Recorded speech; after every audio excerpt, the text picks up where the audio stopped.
Bismillahirrahmanirrahim. Assalamualaikum warahmatullahi wabarakatuh. Salam sejahtera untuk kita semua. Sebelumnya, terima kasih kepada Bapak Muhammad Al-Husaini STMkom selaku dosen pengampu mata kuliah Machine Learning yang telah mempersilahkan kelompok kami untuk mempresentasikan final project terkait pengembangan sistem pendeteksi kata-kata toksik menggunakan algoritma Naive Bayes guna meningkatkan etika berkomunikasi dalam bermedia sosial. Sebelumnya, izinkan saya memperkenalkan anggota kelompok. Yang pertama ada Delta Putih Kemuning dengan NPM 217006077. Selanjutnya ada Mulini Berginting dengan NPM 217006079. Lalu ada Kamilah Insani dengan NPM 217006082. Sebelumnya izinkan saya menjelaskan mengapa bidang dan topik ini menarik dan penting untuk diteliti. Kelompok kami memilih bidang dan topik yang menarik dan penting untuk meneliti mengidentifikasi bahasa yang berbahaya di media sosial penting dilakukan karena meningkatnya penggunaan media sosial berdampak serius pada kesehatan mental dan emosional. Penelitian ini akan membantu mengurangi masalah kesehatan mental dan menciptakan lingkungan online yang lebih aman dan dengan sistem deteksi yang efektif. Selain itu, kami mengedepankan etika dalam komunikasi digital dan mendukung kebijakan yang lebih baik dengan mengembangkan algoritma pembelajaran mesin untuk mendeteksi konten berbahaya. Studi ini mengisi kesenjangan dalam literatur dan memfasilitasi pengembangan teknologi komunikasi yang lebih baik. Baik, langsung saja untuk pendahuluan. Di era digitalisasi, media sosial menjadi platform utama untuk berkomunikasi global, tetapi juga menghadirkan tantangan penyebaran konten berbahaya yang dapat merugikan dan merusak integritas online. Komentar yang menyinggung, penuh kebencian, atau mengancam menimbulkan kekhawatiran bagi pengguna. Oleh karena itu, pengembangan sistem deteksi kata-kata toksik menjadi penting untuk secara otomatis mengidentifikasi dan menyaring konten tersebut. Sistem ini membantu menjaga lingkungan komunikasi yang sehat dan aman, serta mendukung etika komunikasi yang baik, karena cara pesan disampaikan sangat mempengaruhi mental penerima. Penelitian ini mengusulkan metode Naive Bayes untuk mendeteksi kata-kata toksik di media sosial karena kesederhanaan, efektivitas dalam klasifikasi teks, dan rendahnya kompleksitas komputasi. Metode ini terbukti efektif meskipun memiliki asumsi independensi antar fitur yang naif. Penelitian ini bertujuan meningkatkan akurasi dan efektivitas pendeteksi kata-kata berbahaya, mengisi kesenjangan dalam literatur, serta mendorong pengembangan teknologi deteksi yang berkelanjutan. Hasilnya diharapkan dapat meningkatkan etika berkomunikasi dan keamanan pengguna di media sosial. Selanjutnya untuk metode akan dijelaskan oleh rekan kami Delta, kepadanya dipersilahkan.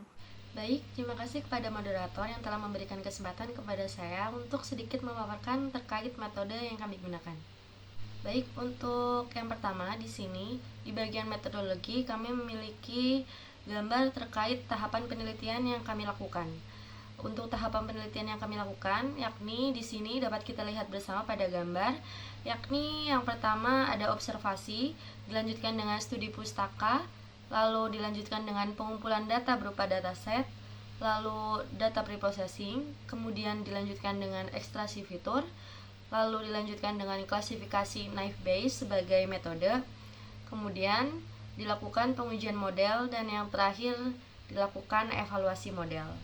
Baik, untuk slide berikutnya di sini kami memiliki sedikit penjelasan terkait tahapan-tahapan penelitian yang kami sajikan sebelumnya. Yakni untuk yang pertama, tahapan observasi. Tahapan ini merupakan tahapan yang bertujuan untuk memperoleh gambaran terkait data yang akan digunakan. Observasi dilaksanakan dengan melakukan observasi langsung terhadap kata-kata yang diposting oleh para pengguna media sosial. Untuk tahapan yang kedua, yakni studi pustaka, merupakan langkah awal dalam penelitian yang bertujuan untuk mengumpulkan informasi yang relevan untuk mendukung pelaksanaan penelitian. Tahapan yang ketiga, yakni pengumpulan data. Data akan diperoleh dengan mencari dataset yang sudah tersedia dalam bentuk CSV di kaggle.com. Untuk tahapan yang keempat, yakni data preprocessing, merupakan tahapan yang bertujuan untuk mengolah data mentah menjadi lebih terstruktur dan siap untuk dianalisis lebih lanjut. Adapun untuk tahapan data preprocessing ini terdiri dari beberapa tahapan, yakni yang pertama ada cleaning, merupakan tahap di mana membersihkan data dari karakter-karakter yang tidak diinginkan. Untuk yang selanjutnya ada remove stop words.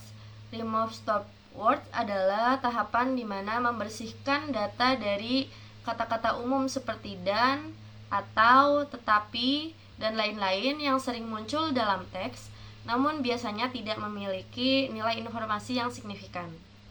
Untuk selanjutnya, di data preprocessing ada stemming. Stemming yakni proses mengubah kata-kata yang memiliki imbuhan menjadi kata dasar. Nah, untuk selanjutnya ada tokenization, yakni proses memecah teks menjadi unit-unit yang lebih kecil seperti kata atau frasa yang disebut sebagai token.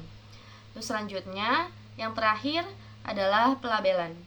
Pelabelan merupakan tahapan di mana setiap komentar dalam dataset nantinya akan diberi label sesuai dengan kategori toksisitas yang telah ditentukan. Baik, untuk tahapan yang selanjutnya, yakni yang kelima ada ekstraksi fitur, merupakan proses mengubah data mentah menjadi representasi numerik yang dapat digunakan sebagai input untuk model pembelajaran mesin. Untuk tahapan selanjutnya yakni klasifikasi naive Bayes. Setelah melalui tahap preprocessing dan ekstraksi fitur, langkah berikutnya adalah melakukan pelatihan menggunakan naive Bayes sebagai model yang telah kita pilih. Untuk langkah selanjutnya yakni pengujian model. Proses ini dilakukan setelah pelatihan model selesai. Dengan menggunakan 20% dari total data sebagai data uji, proses ini bertujuan untuk mengevaluasi kinerja model. Yang terakhir, ada evaluasi model. Tahapan ini dilakukan untuk mengukur kinerja dan keefektifan model yang telah dibuat. Evaluasi model ini menggunakan metrik F1 score dan akurasi atau akurasi score. Mungkin cukup sekian yang dapat saya sampaikan. Untuk selanjutnya, saya kembalikan kepada moderator. Baik, terima kasih kepada Delta yang telah menjelaskan terkait metode. Selanjutnya untuk demo aplikasi akan dijelaskan oleh rekan kami Kamila. Kepadanya dipersilahkan.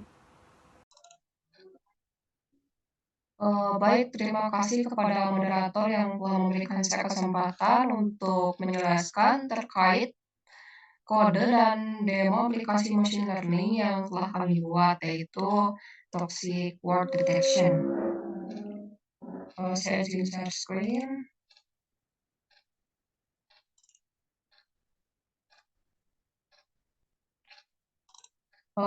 Untuk kodenya seperti biasa ada import library yang saya butuhkan untuk nantinya untuk memproses datanya. Lalu lanjut ke preprocessing. Nah, di sini kita akan menggunakan dataset yang sudah kita ambil dari kaggle.com. Saya mengambil datanya dari sini, Toxic Comment Classification Challenge di Kaggle. Nah, kita read range SV-nya, bisa dilihat kalau datanya belum bersih. Lalu dicek juga apakah ada data yang nol atau tidak dan menghitung masing-masing jumlah data komen dari masing-masing kategori toxic. Di sini ada toxic, ada severe toxic, ada obscene, ada threat, insult, identity hate. Dan ini perbandingannya.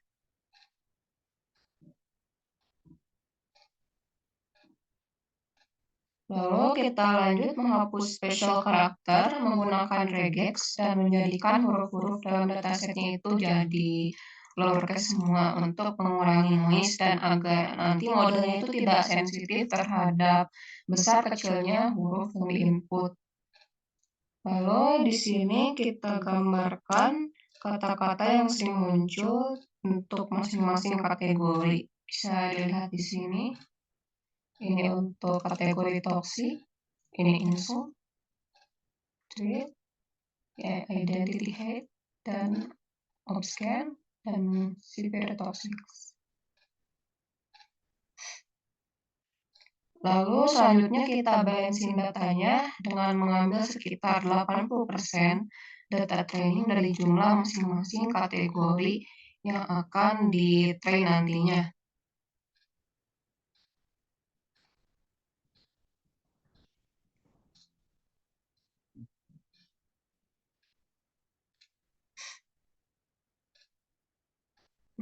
Lalu yang selanjutnya adalah pembuatan model machine learning dengan beberapa metode, eee, yang berguna untuk meng-compare akurasinya nanti. Menggunakan logistic regression, KNN, Naive Bayes, multinomial Naive Bayes, SVM, dan random forest. Ini untuk perbandingannya. Untuk toxic, ini severe toxic, ini obscene, ini treat,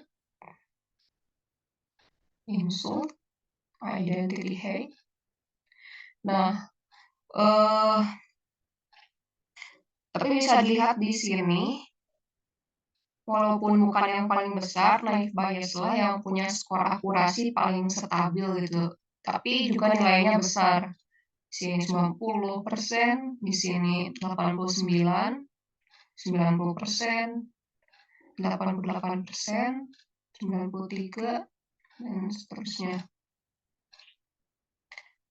Karena itulah jadi kita menggunakan algoritma multinomial Naive Bayes.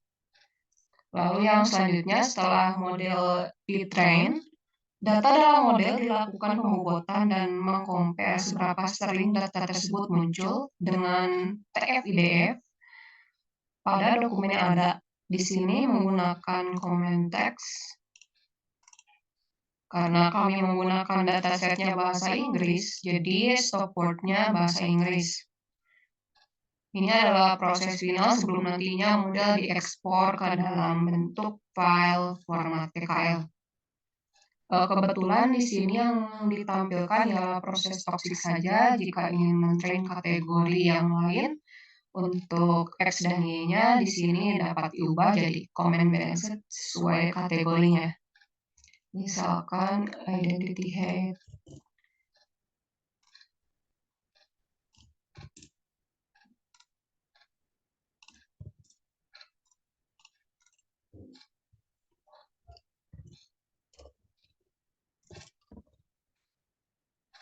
atau misal insult,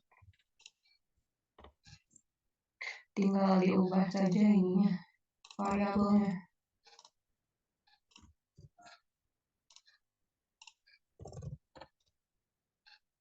Kemudian dan seterusnya. Dan di sini ada akurasi skornya. Lalu ini untuk confusion matrix dari kategori model kategori toksik yang tadi. Ini testingnya, lalu ini untuk ekspor data.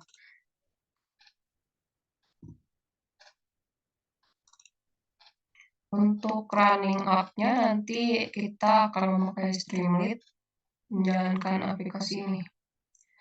Tapi sebelumnya kita lihat dulu isinya.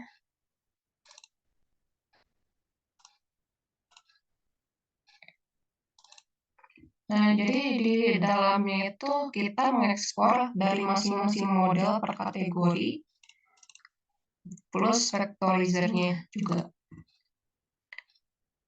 Nah, di sini tuh ada rules di mana jika nilai Naive Bayes yang diberikan lebih dari 0,9 maka dianggap severe toxic. Jika nilainya 0,9 di antara 0,9 dan 0,7 maka dianggap toxic. Lalu jika nilainya lebih dari 0,59 maka dianggap mildly toxic. Dan jika nilainya kurang dari atau sama dengan 0,559 maka dianggap aman. Nah, sekarang kita run APY-nya. Kebetulan di sini sudah di-run, kita langsung saja stream.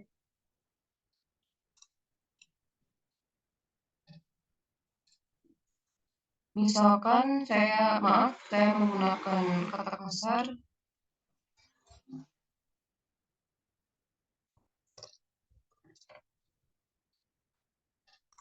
Cek.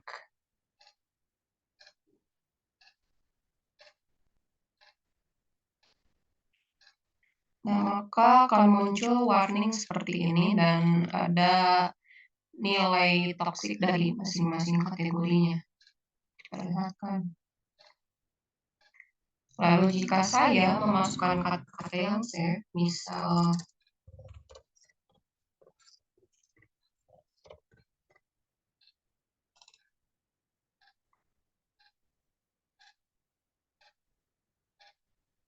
maka akan keluar balon yang terbang ke atas yang menandakan kalau kalimat tersebut aman.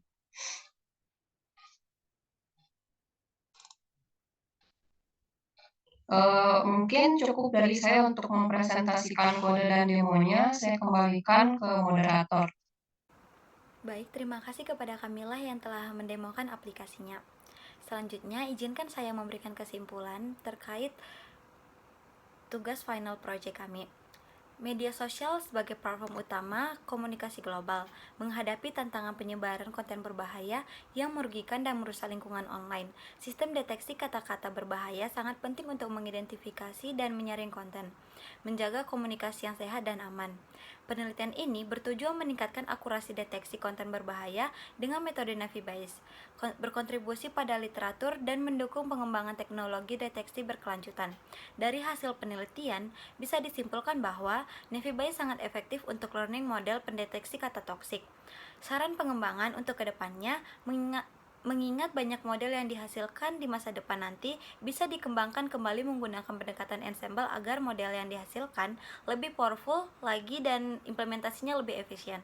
Mungkin cukup sekian hasil presentasi dari kelompok kami. Bila ada kesalahan kata, mohon maaf. Wabillahi taufiq wal hidayah. Wassalamualaikum warahmatullahi wabarakatuh.